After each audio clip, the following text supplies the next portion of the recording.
আমি আবারও আপনাদেরকে এই প্রতি অসহায় দুটি থানার মধ্যে আমি দিয়ে বিতরণ করে দিয়ে, এবং আমি এটাও ঘোষণা করছি মহান আল্লাহকে সাক্ষী রেখে যে কোনো ধরনের টেন্ডারবাজি, দুর্নীতি, চাঁদাবাজি এই ধরনের কাজ তো দূরের কথা, আমার প্রতি মাসের যে আল্লাহ যদি আমাকে এমপি করায়, প্রতি মাসের যে সম্মানী এমপি সাহেবের যে বেতনটা, এই দুই আসনের সবচেয়ে গরিব মানুষের মধ্যে আল্লাহকে সাক্ষী রেখে আমার মরহুম বাবা মায়ের নামে কসম করে আমি বলছি আমি সেটা দিয়ে দেব।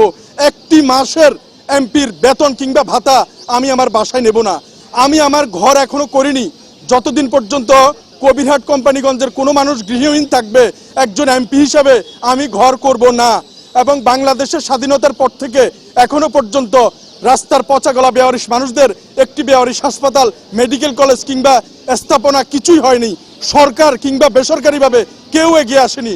সব তেলের মাথায় শুধু তেল দিতে আসে, কোনো গ্রুপ অফ কোম্পানিও এগিয়ে আসে নাই।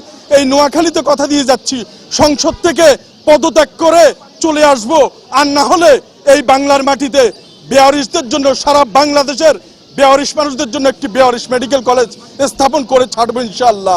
আপনারা শুধু একটু দোয়া করুন, পাশে থাকুন।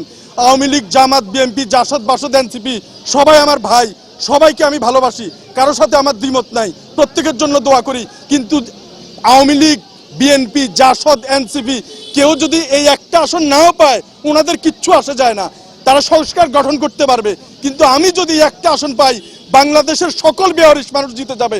বাংলাদেশের সকল রিক্সাওয়ালা, ভ্যান গাড়িওয়ালা, ঠেলা গাড়িওয়ালা, তাদের একজন প্রতিনিধি, সকল প্রবাসী ভাই আপনাদের মনের কথা বলার জন্য একটা মানুষ অন্তত এই মহান সংসদে দাঁড়িয়ে কথা বলতে পারবে।